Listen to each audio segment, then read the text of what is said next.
My family gave my brother the inheritance. I took the legacy instead. They say legacy is something you're born into. But what if it's something you build from the ground up? At the reading of my father's will, my brother got it all: the house, the land, the family business. Me? I got a nod and a quiet "you understand." But here's what they didn't see coming. You don't need an inheritance to leave a legacy. You just need courage, grit, and a memory strong enough to hold on to what matters. Have you ever been written out of something you helped create? Tell me in the comments. Now let me take you back to where it really began. Part 1. The foundation they forgot. You know how some people say their childhood smelled like fresh cookies or sounded like bedtime stories? Mine smelled like ink and toner and sounded like the hum of a printer coming to life at 6 a.m. My name is Isabel. And my father didn't build castles or legacy empires, he built something humbler, something quieter, something real. A small print and design shop on the corner of a sleepy street. And right alongside him, nearly every day of my life was me. Before I even knew how to spell branding, I was watching my dad lay out business cards for local restaurants and family-owned salons.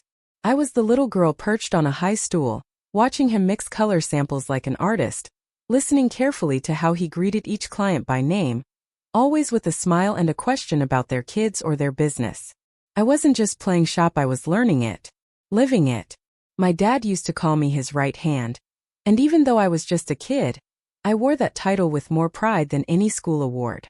He taught me how to run the cash register before I learned to drive. I helped restock ink, take inventory, tidy the shelves, and design the holiday flyers. When he was tired, I brought him coffee. When he got frustrated with a complicated order, I reminded him to breathe. But here's the part one didn't expect you'd relate to, because most people assume that kind of closeness means you'll be rewarded one day. That your loyalty, your effort, your presence will mean something when it's time to hand out credit. Spoiler, it didn't. See, I wasn't the only child. I had a brother, Jason. Charming, driven, always talking about the next big thing. He wasn't lazy, just distant. He didn't love the shop the way I did. He didn't show up at 7 a.m. on a Saturday to help organize supplies.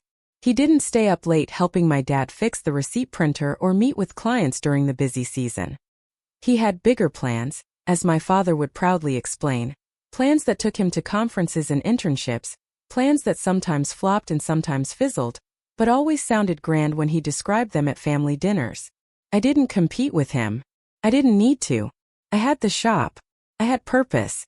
I had those moments, quiet, consistent, real. When my dad got sick, it was me who managed the books. Me who spoke to suppliers. Me who assured loyal customers that things would be fine. I remember crying in the bathroom between orders, then wiping my face and walking back out with a smile. Because that's what daughters do when they're trying to keep something precious from falling apart. And then the day of the will reading came. I remember it vividly. I wore my dad's favorite navy cardigan. I brought the pen he used to carry in his shirt pocket, the one I now kept in my bag like a good luck charm. I sat there with my hands folded, not expecting riches, just hoping to hear my father's voice one more time through his wishes. But what I heard broke me. Jason got everything. The shop. The land. The name. The brand. Me? I got a sentence. You understand, Isabel. That's it. No assets. No acknowledgement. Just you understand. And in that moment I realized what years of silent devotion had bought me. Oblivion. They forgot the foundation. Or maybe they remembered and just chose not to see it. And I wonder, have you ever been there? Have you ever been the one holding everything up in the background, only to be completely erased from the headline? Have you ever done the work, put in the time, carried the legacy, and then watched someone else be handed the credit? Let me know in the comments. Because I think stories like this need to be told, not to stir resentment, but to recognize how many of us have been left out of the very things we built. But here's the twist in my story, maybe in yours too. I didn't fight for the table they offered him. I started building my own. And that's when I stopped being part of their legacy and started shaping mine. Because when they hand someone else the keys to your childhood dream, you have two choices. Knock on the door, or build your own from scratch. Guess which one I picked? Part 2. The silence that built me. You know what surprised me the most? Not that my brother got everything. Not even that no one stood up for me when the will was read. What surprised me was how quiet it all was. No dramatic fallout. No shouting. Just nods. Shrugs. The occasional you understand, right? And yes, maybe for too long I did understand. I had always made myself smaller to keep the peace. Always stepped aside so others could shine. Always worked quietly behind the scenes. Never asking for credit. So when I got nothing, they assumed I'd take it silently. And you know what? They were right. I left that room without protest. Without a tear. Without a word. But inside, oh, I was roaring. Not with rage but with something deeper. A voice I had ignored for years. A voice that said, "This is your turning point." So I didn't contest the will. I didn't argue or plead. I packed up my things, walked away from the company I'd helped build from the ground up, and moved into a tiny space downtown. It wasn't glamorous. The ceiling leaked when it rained, and the paint peeled in the corners. But it was mine. Every square foot of it. I didn't know exactly what I was going to do, only that I had to do something. All those years working beside my father, learning not just how the business worked but why it mattered, that knowledge didn't disappear just because my name wasn't on the deed. So I took it with me. I started small, helping a local florist organize their inventory system, coaching a friend of a friend through a basic marketing strategy. Then came a neighborhood bakery that needed help rebranding. No big clients, no huge paydays, but every project, no matter how modest, reminded me, you know what you're doing. I worked long hours, slept even less, skipped dinners, burned weekends, said no to social plans. It wasn't pretty, and it definitely wasn't easy. But I had something I hadn't felt in a long time. Purpose. And in the middle of all that chaos, I found something else, me. I was no longer the daughter who helped out. I was a founder now. I was a strategist. I was someone carving her own space with tools no one could take from her. Meanwhile, back at the family business, things weren't going as smoothly. I heard whispers. Clients leaving. Morale dropping. My brother's inexperience catching up with him. He had the title but not the heart. He inherited the company but not the connection. And still I didn't gloat. Because this wasn't about proving him wrong. It was about proving myself right. See, I realized something during those long, lonely nights in that little office. You don't need validation from people who never truly saw you. You don't need applause from those who only cheered when it benefited them. You don't even need revenge. What I needed was growth. Quiet, sacred, unshakable growth. So I built my business slowly, one client at a time. Not because I wanted to compete with what they took from me, but because I was finally creating something that reflected me. My vision. My values. My name. I remember one afternoon, months into this new life, when I got a call from a local magazine. They wanted to feature my work. I hung up the phone, sat at my desk, and just smiled. Not because I wanted to brag, but because this time no one had handed me anything. I had built it all. From silence. From scratch. And let me tell you, there's a different kind of pride that comes when no one opens the door for you, so you build a whole new house. Now I want to ask you something. Have you ever walked away from something you knew was unfair only to find something greater waiting for you? Have you ever built something out of quiet, out of loss, out of pain, and discovered it was more powerful than anything you'd ever imagined? Tell me in the comments. Your story might just give someone else the courage to start theirs. And if you felt something in this moment, go ahead and like this video. It helps more than you know. And if you're not already part of this family, subscribe to NA Family Story for more stories that feel like your own. Because I didn't walk away with the inheritance. I walked away with the legacy. And that was the beginning of something I never expected. I didn't just want to succeed. I wanted to protect the spirit of what we built before they buried it in greed. And the next step, well, let's just say life had its own poetic way of bringing that opportunity right back to my doorstep. Part 3. Legacy Reclaimed. It started with a call I almost didn't answer. A number I didn't recognize. A voice I hadn't heard in years. "Isabel," he said. "Your father once had a dream. And I think you're the only one who can still bring it to life." The man on the other end was one of my father's longtime suppliers. Someone who had seen me working side by side with Dad when I was barely tall enough to see over the shop counter. He remembered the fire in my father's eyes when he spoke of expanding, of building something bigger than just one store. A collaborative project. A network of small family-owned businesses under one mission, one standard, one name. My father's name. That dream never happened. At least not in his lifetime. But now the opportunity had resurfaced. And they weren't calling my brother. They were calling me. I didn't hesitate. Yes, I said. Tell me what you need. I'm in. That one project changed everything. Suddenly, my agency wasn't just a quiet consulting firm in a forgotten office space. It was being mentioned in rooms I never had access to before. We were landing interviews, strategic partnerships, invites to panels and podcasts. I even saw my name on a list of women to watch in business. And I laughed not because I didn't believe I belonged there, but because of how far I'd come from the girl no one noticed in the back of the shop. But with visibility comes visibility, and it didn't take long before he reached out. My brother. His tone was polite, even humble. Said he admired what I'd built. Said we should work together. And for a split second I wondered if this was it. If this was the full circle moment. But then I remembered I didn't climb back just to be pulled into someone else's shadow. So I smiled through the phone and said, "Thank you." But no. I didn't explain. I didn't apologize. I just declined. Because here's the truth, I didn't need a merger. I was already building something of my own. But that wasn't the end of it. A few weeks later, I heard through the grapevine that one of his assets, a small warehouse he'd inherited as part of the family estate, was bleeding money. Mismanaged. On the verge of closure. I made a call. And without ever using my name, I bought a stake. Quietly.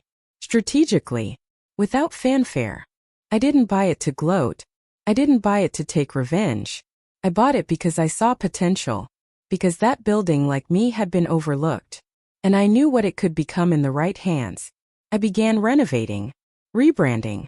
Breathing life into the bones of something forgotten. And slowly my influence began to spread. Vendors who once called his name were now calling mine. Clients who remembered how I handled business back in the day were finding their way back to me. Interns who once walked past me without a glance were now asking to be mentored. It was never about making noise. It was about creating value so undeniable, so authentic that no one could ignore it. And yet I never told anyone. I never went back to the family with my, "I told you so." As I didn't need to.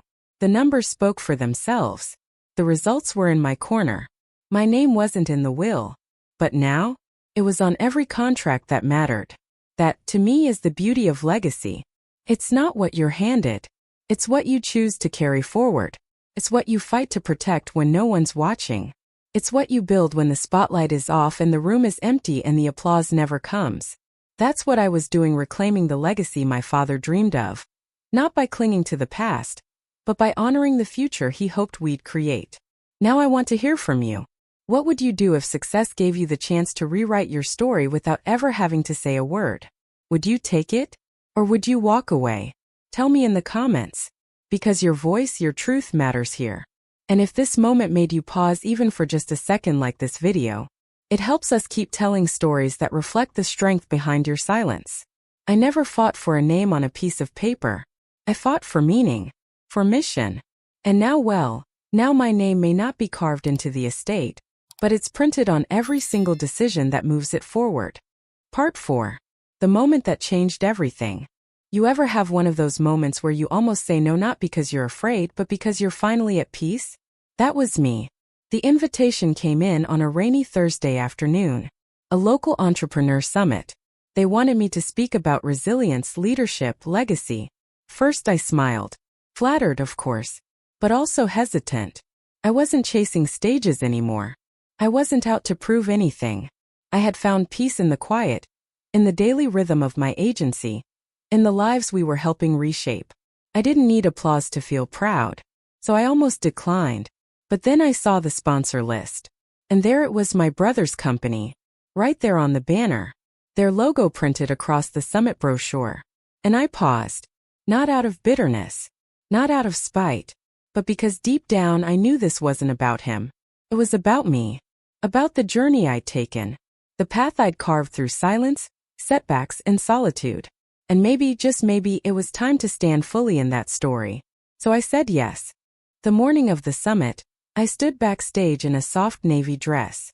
Not a power suit, not a bold color, just something that felt like me. I took a deep breath.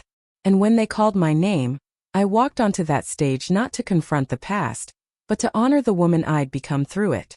The lights were bright. The room was full. And yes, in the second row I saw him. My brother.